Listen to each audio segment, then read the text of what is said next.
Makhluk-makhluk mitologi adalah makhluk yang diciptakan oleh Allah Subhanahu wa Ta'ala, namun tidak terlihat oleh mata kita, seperti yang tertulis dalam firman-Nya di surat An-Nahl ayat 8. Dan Dia telah menciptakan makhluk-makhluk lainnya yang belum kamu ketahui. Penggalan ayat tersebut menunjukkan bahwa Allah Maha Pencipta segala sesuatu, dari yang terlihat maupun yang gaib, seperti makhluk mitologi dalam Islam yang berhasil kami rangkum, yang juga harus diyakini keberadaannya. Mereka memiliki sifat, bentuk, dan tugas yang berbeda-beda. Siapa saja makhluk-makhluk tersebut, bagaimana cerita dan asal-usul mereka, apa hubungan mereka dengan kita sebagai umat muslim. Jadi, tanpa berlama-lama lagi, mari kita mulai video ini. Burung Anko. Salah satu makhluk mitologi dalam Islam yang pertama kami rangkum adalah burung Anko. Apa sih burung Anko itu, teman-teman? Kok bisa dijadikan makhluk mitologi dalam Islam? Yuk kita cari tahu bareng-bareng. Anko adalah burung raksasa yang katanya bisa nutupin matahari kalau lagi terbang. Bayangin aja, gimana gedenya burung itu. Burung Anko ini punya bulu warna-warni, leher panjang kayak unta, dan 4 sayap. 2 sayapnya gede dan 2 sayapnya lagi kecil. Burung Anko ini disebut-sebut dalam buku karangan Zakaria Al-Qazwini yang berjudul Makhluk-Makhluk Ajaib dan Hal-Hal Aneh yang Ada. Buku ini ngebahas tentang berbagai macam makhluk yang aneh-aneh dan ajaib. Nah, burung Anko ini ternyata pernah ada di zaman Nabi Hanzalah.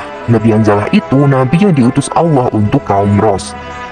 Kaum Ros itu kaum yang sesat karena mereka suka menyembah pohon sanubar. Pohon sanubar itu pohon yang buahnya bisa bikin orang awet muda. Tapi pohon itu juga bisa bikin orang jadi lupa sama Allah. Makanya, kaum Ros itu jadi kafir dan durhaka.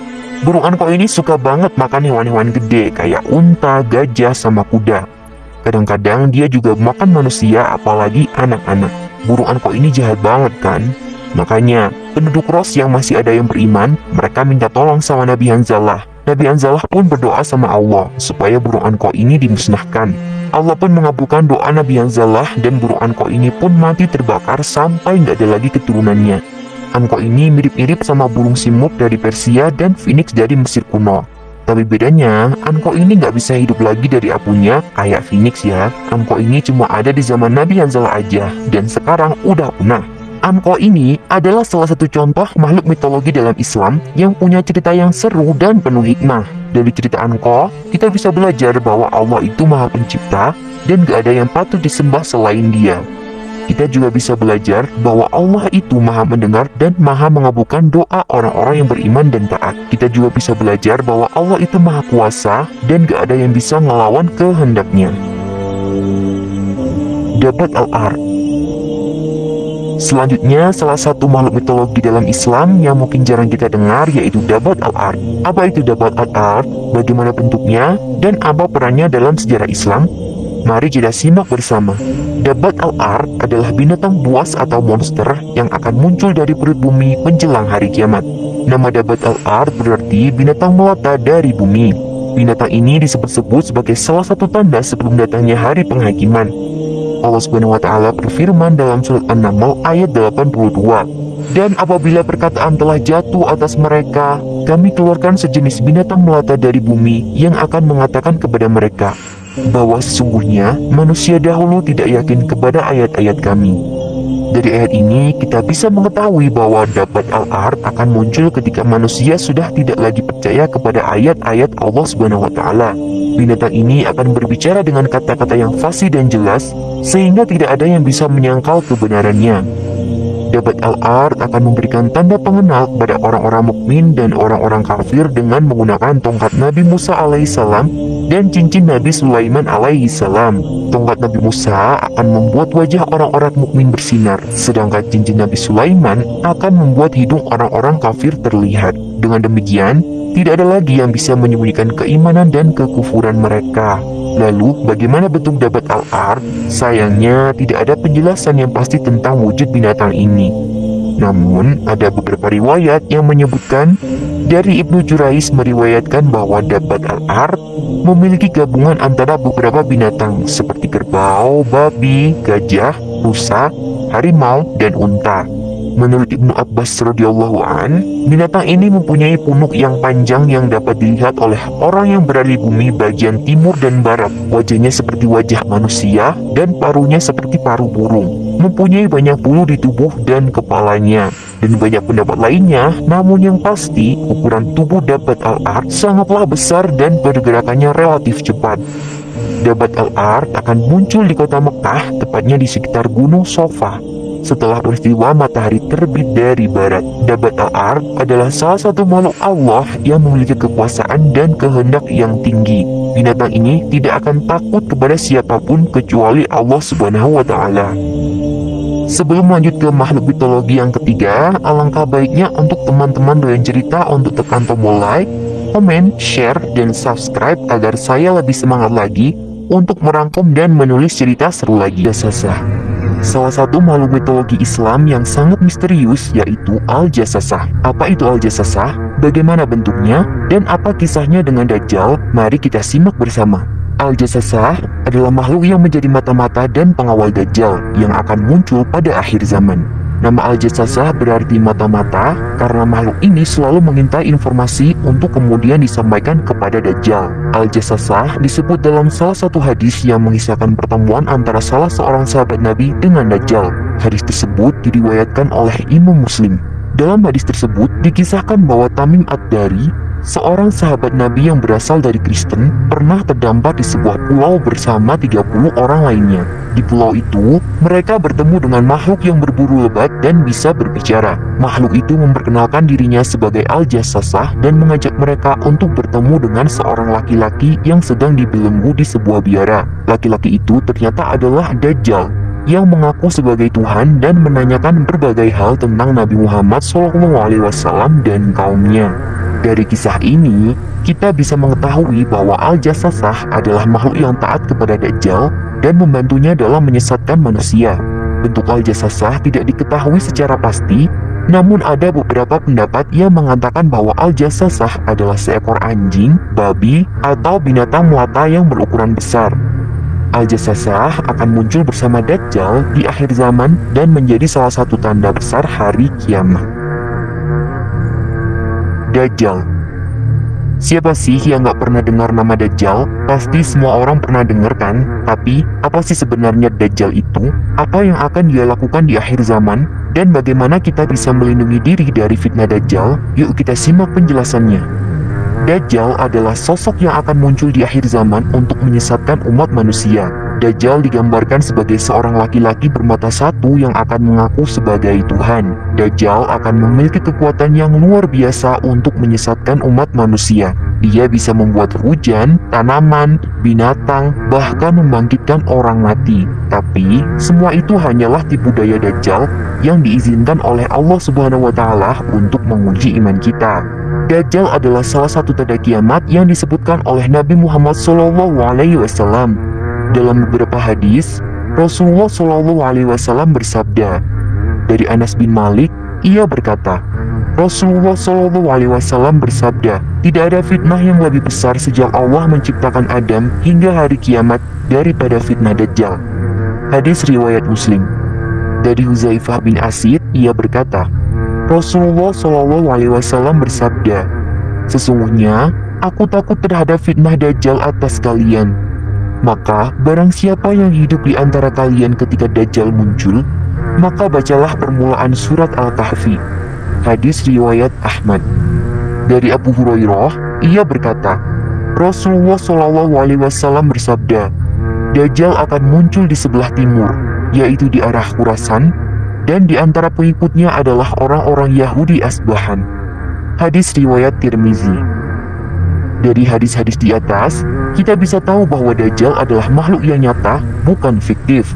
Kita juga bisa tahu bahwa Dajjal akan muncul di akhir zaman di sebelah timur dan diikuti oleh banyak orang, terutama orang-orang Yahudi. Kita juga bisa tahu bahwa Dajjal adalah fitnah yang sangat besar yang bisa mengoyahkan iman kita. Kita juga bisa tahu bahwa salah satu cara untuk melindungi diri dari fitnah Dajjal adalah dengan membaca permulaan surat Al-Kahfi. Kita juga tahu, nanti setelah kemunculan Dajjal di muka bumi dan menyebabkan fitnah di mana-mana, Allah mengutus seorang nabi yakni Nabi Isa. Kenapa harus Nabi Isa yang diutus? Kenapa bukan Nabi Muhammad aja? Jadi gini teman-teman, ada beberapa alasan mengapa Allah memilih Nabi Isa untuk tugas ini. Di antaranya adalah membuktikan bahwa Nabi Isa masih hidup dan bukan Tuhan, seperti yang diklaim oleh Dajjal dan kaum Nasrani.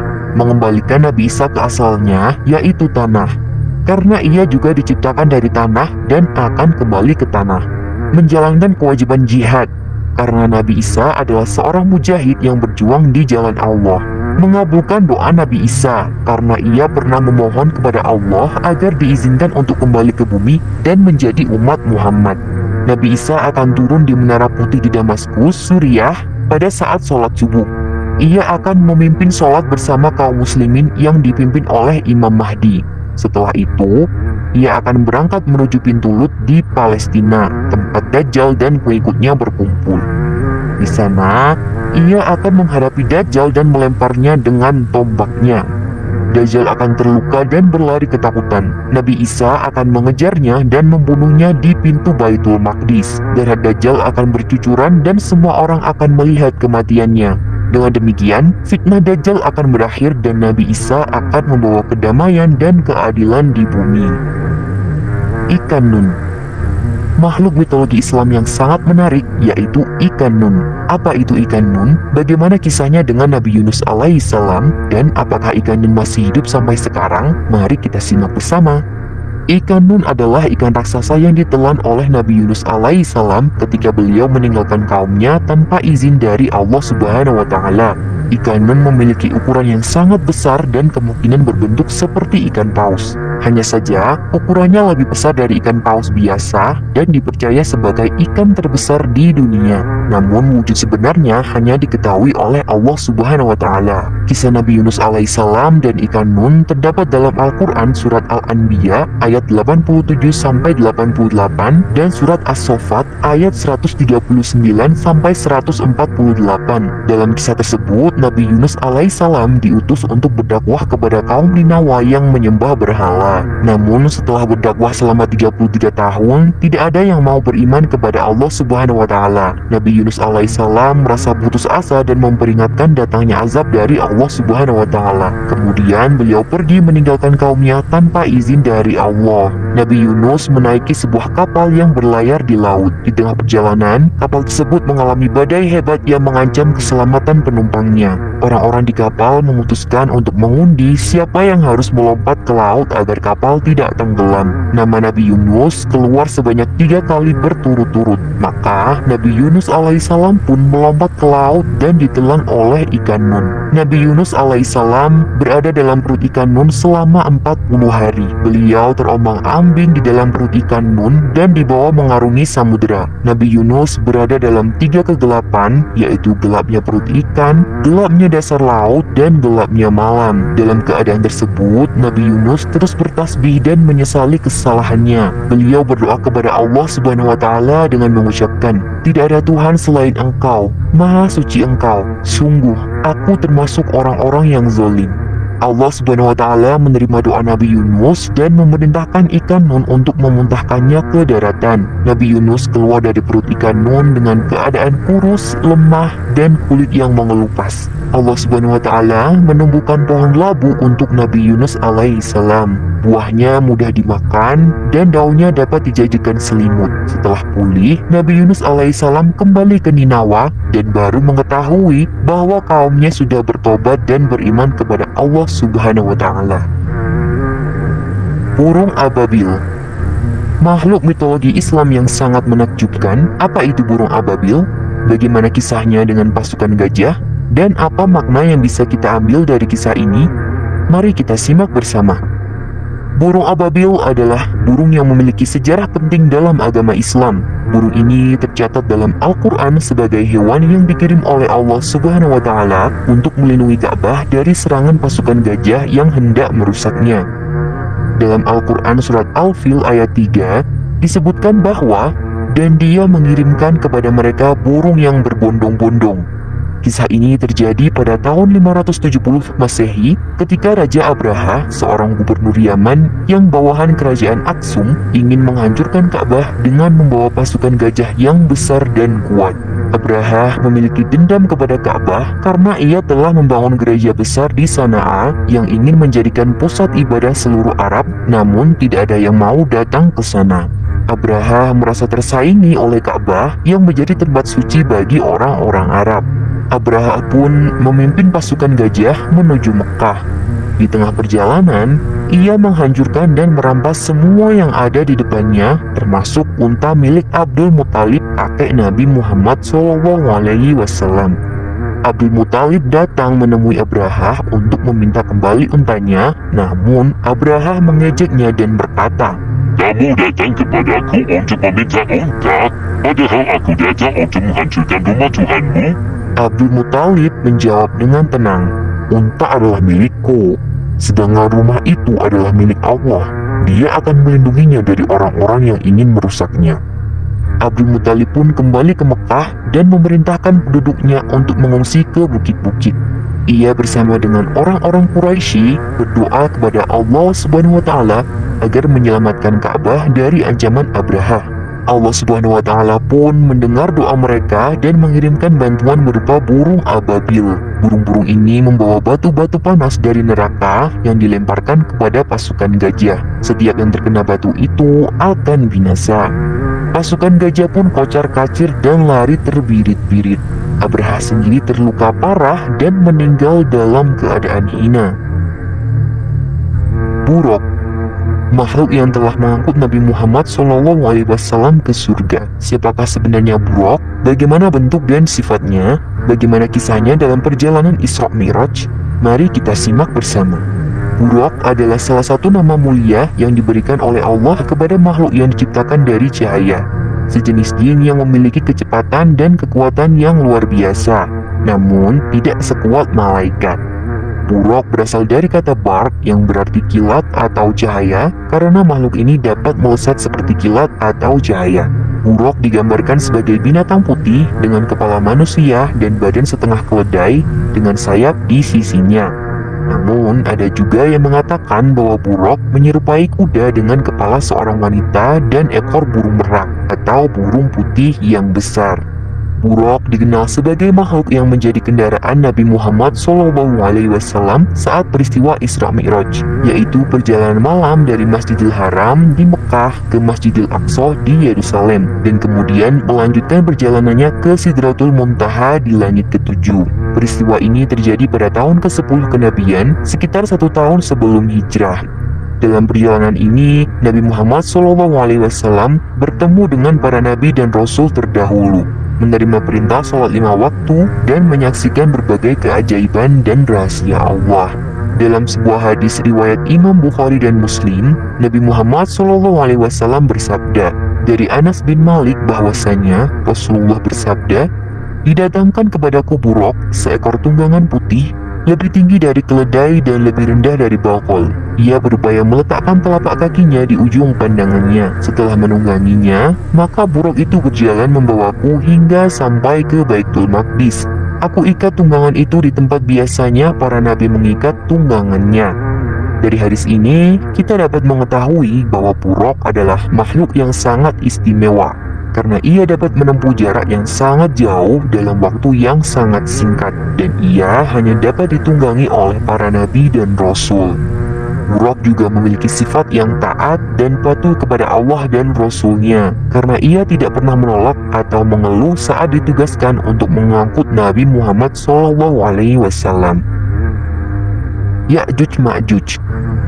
Siapa sih yang gak penasaran sama Ya'juj Ma'juj? Pasti semua orang pengen tahu kan tentang Ya'juj Ma'juj. Apa sih sebenarnya Ya'juj Ma'juj itu? Dari mana asalnya? Apa yang bakal mereka lakuin di akhir zaman? Dan gimana cara kita ngelindungi diri dari bahaya Ya'juj Ma'juj? Yuk kita simak bareng-bareng.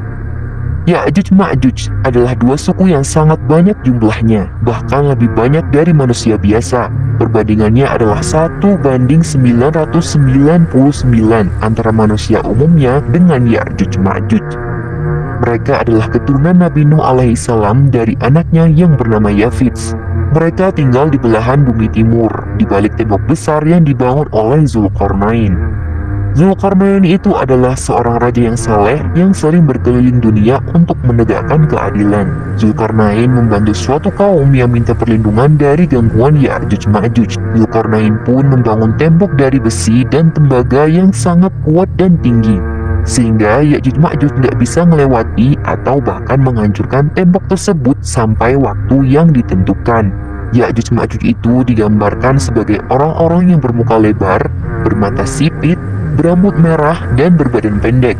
Mereka sangat jahat, kasar, rakus, dan suka merusak. Mereka nggak kenal sama Allah, nggak punya agama, nggak punya aturan, nggak punya rasa kasih sayang. Mereka cuma mau ngejar hawa nafsu dan kepentingan sendiri.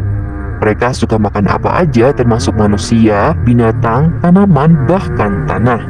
Mereka juga suka ngebunuh, ngerampok, ngancurin, dan ngejar-ngejar orang yang gak suka sama mereka.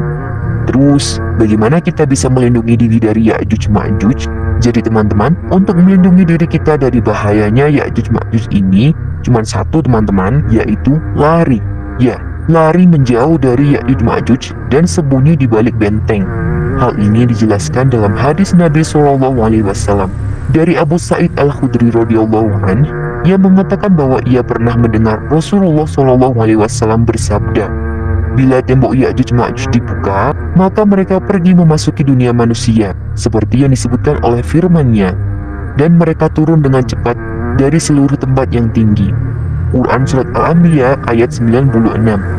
Maka mereka menutupi manusia, sedangkan kaum muslim memisahkan diri dari mereka, bersembunyi di balik benteng kota tempat mereka tinggal dengan membawa ternak mereka. Ulat penyakit unta. Salah satu makhluk mitologi dalam Islam selanjutnya yaitu wabah ulat yang membasmi Ya'juj Ma'juj. Siapakah ulat tersebut? Bagaimana kisahnya? Mari kita simak bersama-sama. Seperti pembahasan sebelumnya, kita lanjutkan bahwa Ya'juj Ma'juj akan muncul menjelang hari kiamat setelah turunnya Dajjal dan Nabi Isa alaihissalam. Mereka akan berhasil merusak tembok penghalang mereka dan turun dengan cepat dari tempat yang tinggi. Mereka akan menguasai bumi dan membuat kekacauan di mana-mana. Mereka akan meminum air sungai dan danau hingga kering. Mereka akan menantang penduduk langit dan melemparkan tombak ke udara. Mereka akan mengancam keselamatan Nabi Isa alaihissalam dan para pengikutnya yang berlindung di atas gunung. Lalu, bagaimana cara menghentikan Ya'juj Ma'juj? Apakah ada yang bisa melawan mereka? Ternyata, Allah Subhanahu wa Ta'ala telah menyiapkan cara untuk membinasakan mereka. Allah Subhanahu wa Ta'ala akan mengirimkan wabah ulat yang akan menyerang Ya'juj Ma'juj. Ulat tersebut dikenal dengan nama ulat penyakit unta.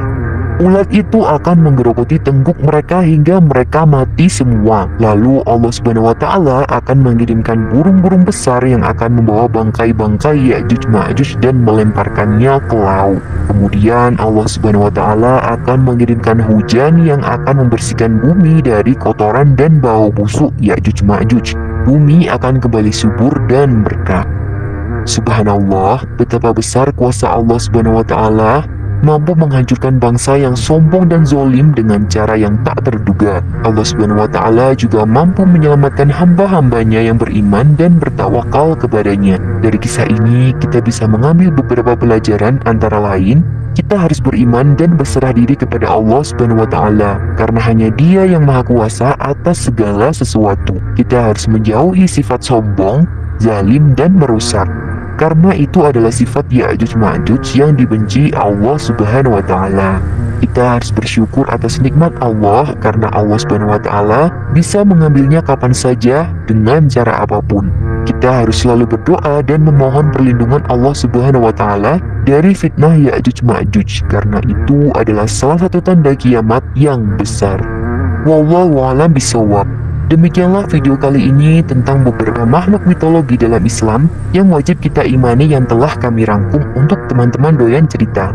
Semoga video ini bermanfaat dan menambah ilmu kita tentang Islam dan makhluk-makhluk Allah.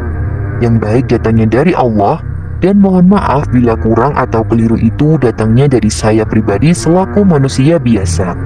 Sekian dari saya, terima kasih sudah menonton. Semoga teman-teman doyan cerita selalu dilimpahkan rezekinya, dan tuliskan hajat kalian di kolom komentar. Semoga apa yang kalian inginkan segera terwujud dan diijabahi oleh Allah Subhanahu wa Ta'ala. Sampai jumpa di video dan cerita seru selanjutnya. Wassalamualaikum warahmatullahi wabarakatuh.